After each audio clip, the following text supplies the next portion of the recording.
Assalamualaikum warahmatullahi wabarakatuh. Perkenalkan nama saya Syarifah Diberianti dari kelompok 2.5. Saya di sini ingin mengerjakan tugas in-house untuk modul Goal Programming. Yang pertama, dengan menggunakan software Lingo. Yang pertama kita ketik fungsi tujuan dari studi kasus ini, yaitu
fungsi tujuan yang ada itu dari minus DB1 tambah DB2 tambah DB3 tambah DB4 tambah DB5 tambah DB6. Terus batasannya itu ada 4x1 tambah 2x2 tambah 7x3 tambah 2x4 tambah 2x5 kurang dari sama dengan 510. Terus 5x1 tambah 3x2 tambah 8x3 tambah 4x4 tambah 5x5 kurang dari sama dengan 455. 6x1 tambah 2x2 tambah 3x3 tambah 2x4 tambah 2x5 kurang dari sama dengan 485.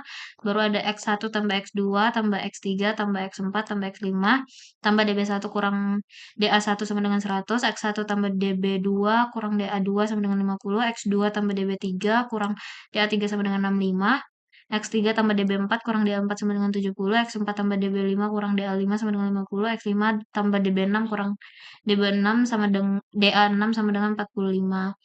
Terus untuk tujuannya itu yang prioritas pertama adalah meminimumkan ketidakcapaian total produksi sebesar 100 unit.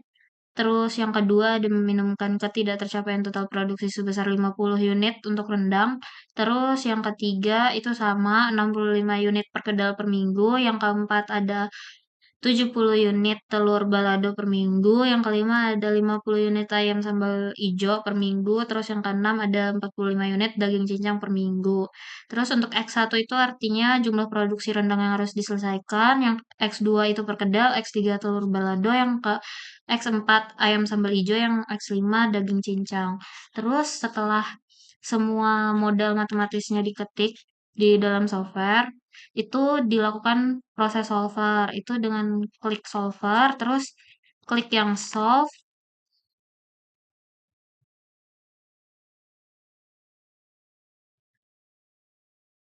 terus terdapat solution report dari software Linggo itu yang nilai objective value-nya itu 153, yang artinya 153 itu didapatkan karena jumlah kekurangan dari prioritas yang telah diberikan. Nah, karena ini objective value-nya 153, maka didapatkan dari goal 1 itu nggak ada kekurangan produk, yang goal 2 itu kekurangan 38 produk, yang goal 3 itu nggak ada kekurangan, yang goal 4 ada 70 produk, yang DB5 itu nggak ada, yang DB6 tuh ada 45 produk. Terus selanjutnya ada nilai value yang didapatkan. Yang pertama, X1 itu sebanyak 12 unit, X2 sama dengan 65 unit, X3-nya nggak ada produksi sama sekali. Terus untuk X4 ada 50 unit, yang X5 juga nggak ada produksi sama sekali. Terus untuk DB1 itu artinya dia kekurangan 0 unit, itu artinya nggak ada kekurangan produk. Terus yang untuk DB2 itu kekurangan 38 produk, yang DB3 nggak ada kekurangan produk, DB4 kurang 70 produk, DB5 nggak ada kekurangan produk, DB6 kekurangan 45 produk. Terus untuk DA1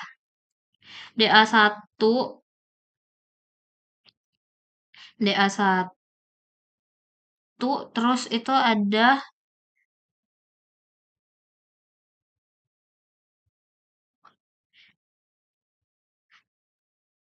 untuk DA1 itu ada 27 produk.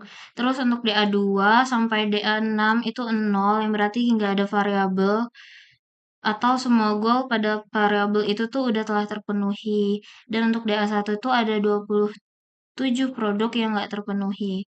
Terus untuk reduce cost yang variabel X1 sampai X5 itu artinya 0 semua, yang untuk 0,6 ini dibulatkan ke bawah menjadi 0, yang artinya nggak ada pengurangan keuntungan atau telah optimal untuk nilai produknya. Terus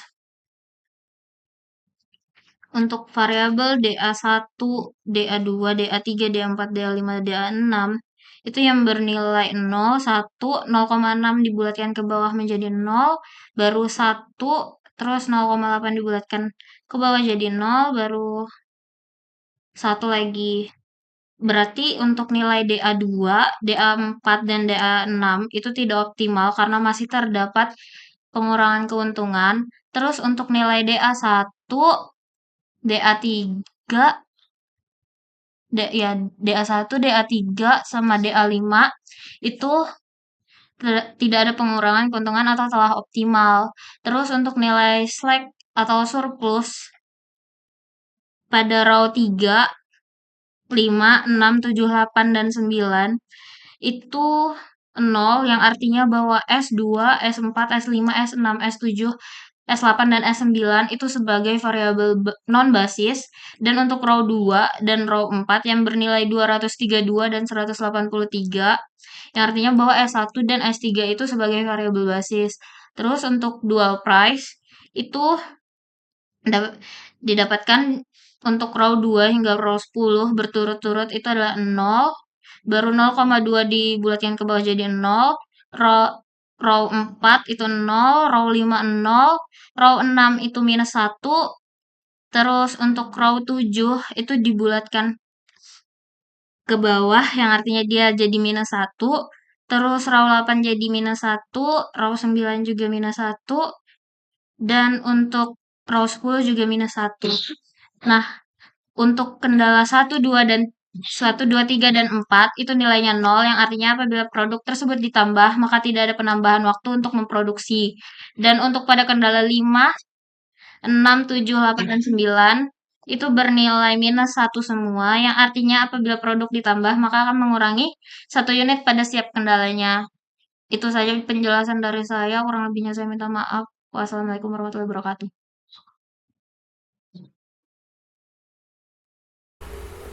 Assalamualaikum warahmatullahi wabarakatuh. Perkenalkan, saya Ahmad Raffi Ramadhani dari kelompok 2.5. Di sini saya akan membuat video inhal terkait studi kasus yang sudah saya buat kemarin. Di sini pertama-tama kita ketik terlebih dahulu.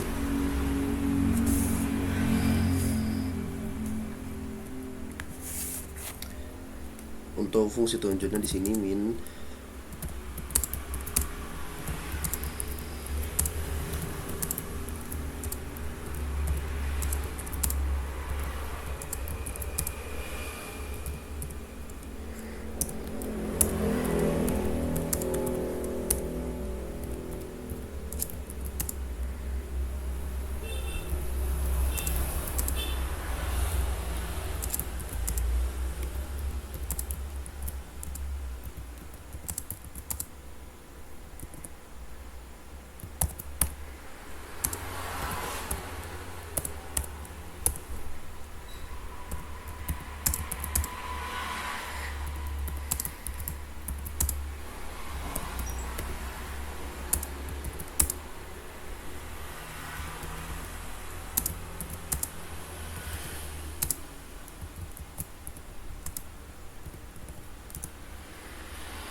ya di sini saya jelaskan ya. Uh, Terkait modul ini, terkait studi kasus ini, di sini fungsi tujuannya di sini ada DB1, DB2, DB3, DB4, DB5, DB6. Kemudian di sini batasannya, di sini ada batasannya di sini. Dari mulai 4x1 sampai 510, ini juga 5x1, 3x juga sampai 5x5 kurang dari sama dengan 455, 6x1 tambah 2x2 sampai tambah 2x5 kurang dari sama dengan 485. Sini x1 sampai tambah x5 ditambah db1 dikurang da1 tuh harus 100. Kemudian x1 tambah db2 kurang da2 itu 50, x2 db3 dikurang da3 65, x3 ditambah db4 dikurang da4 sama dengan 70, x4 tambah db5 dikurang da5 sama dengan 50, x5 ditambah db6 dikurang da6 sama dengan 45. Ya, untuk tujuan utama yang prioritas di sini kita harus meminimumkan tidak capaian total produksi sebesar 100 unit yang ada di sini. Ya, kemudian yang kedua, kita perlu meminimumkan tidak capaian total produksi dari rendang sebesar 50 unit di sini. Kemudian yang ketiga, di sini kita harus meminimumkan juga terkait kekurangan produksi 65 unit dari perkedel, kemudian di sini 70 unit telur balado, kemudian di sini 50 unit ayam sambal hijau, kemudian di sini yang terakhir 45 unit daging cincang. Langsung saja kita solve di sini. Ya, di sini sudah terlihat hasil dari solve-nya. Bisa kita lihat di sini yang pertama, di sini ada objek value-nya ada 153. Itu artinya 153 ini berarti kekurangan 153 buah. Kemudian di sini dijelaskan kembali X1 ini itu jumlah produksi rendang yang harus diselesaikan. Kemudian X2 itu jumlah produksi perkedelnya, kemudian X3 ini telur baladonya, kemudian X4 ini ayam sambal hijaunya, sama yang terakhir ini daging cincang X5. Seperti itu. Kemudian karena di sini objektif value-nya 153, berarti terkait goals yang sudah kita ingin capai tadi pada saat yang pertama di tujuan utama yang prioritas itu, goal 1 itu sudah tercapai, yang artinya tidak ada kekurangan produk. Kemudian goals yang kedua kekurangan 38 produk, kemudian goals yang ketiga itu tidak ada kekurangan produk, kemudian yang keempat itu kurang 70 produk, kemudian yang kelima ini tidak ada kekurangan sama sekali, kemudian yang terakhir itu kurang 45. Nah, di sini itu di DB1 ini. DB1 ini 0, DB2 ini 38, kemudian DB3 ini 0, 70, 0 sampai 45. Itu artinya seperti itu. Berarti goals-goalsnya sudah tercapai. Ya, untuk beberapa, untuk yang DB1, DB3 sama DB5 itu sudah tercapai. Kemudian lanjut di sini ada value. Value-nya di sini bisa kita lihat di sini value-nya 0, di sini value 38, value 0 segala macam, itu berarti artinya itu tadi ya. Nah, ini berarti kita turun ke X1 X sampai X5 nih ya. Di sini berarti untuk produksi dari rendang itu ada 12 unit, produksi dari perkedel itu ada 65 unit. Kemudian di sini untuk X3 ini di atas di rendang, kemudian perkedel, ini telur balado, ayam sambal hijau sama daging cincang. Di sini ada 50 unit produksi, berarti perlu ditamatkan, perlu diselesaikan. Seperti itu. Ya, dilanjut. Kemudian di sini kita lihat lagi di DA-nya ini dari DA2 sampai DA6 ini 0 semua. Berarti kebutuhannya sudah terpenuhi semua, kecuali yang DA1 ini kekurangan 27 produk. Seperti itu. Ini kenapa ada 27 di sini, karena dia kekurangan 27 produk. Kemudian kita lanjut ke reduce cost. Untuk reduce cost di sini dari X1 ini 0 sampai ke X5 ini 0 semua. 0,6 di sini dibulatkan ke bawah, berarti tidak ada pengurangan keuntungan yang didapat, seperti itu. Kemudian lanjut untuk DA di sini 0, 1, 0,6 atau 0, 1, 0, 1. Berarti bisa kita ambil kesimpulan DA2, DA4, DA6 itu tidak optimal karena ada pengurangan. Kemudian untuk DA1, DA2, DA3, DA5 itu optimal. Seperti itu. Lanjut. Di sini ada slack or surplus. Slack or surplus ini yang pertama 153 ini sudah saya jelaskan di awal ya. Ini berarti 153 ini total keseluruhan yang terproduksi. Kemudian lanjut di sini slack or surplusnya untuk di sini untuk S2, S4, S5, S6 sampai S9 itu bisa kita lihat ya. Itu variabelnya non basis. Kemudian untuk S1 sama S3 itu variabelnya basis. Ini ya. Ini S1 sama S3 tadi. Kemudian ini 2, 4 segala macam sampai ke 9. Kemudian lanjut untuk dual price-nya, kita bisa lihat di sini dual price-nya ya. Untuk dual price dari 2 sampai nomor 5 ini nol semua. Yang berarti jika itu produksinya ditambah, tidak ada pengurangan waktu dalam produksinya. Namun yang di bawahnya dari row 6 sampai row 10 itu hasilnya kan di sini bisa terlihat min 1, 0,6 ini dibulatkan jadi min 1, min 1 di sini 0,8 juga dibulatkan jadi min 1 sama ini 1. Berarti artinya jika ditambah maka akan terkurang 1 unit terkurang waktu produksi per 1 unit kendala, seperti itu. Ya, seperti itu aja yang bisa saya jelaskan terkait studi kasus yang sudah saya buat di sini. Terima kasih. Wassalamualaikum warahmatullahi wabarakatuh.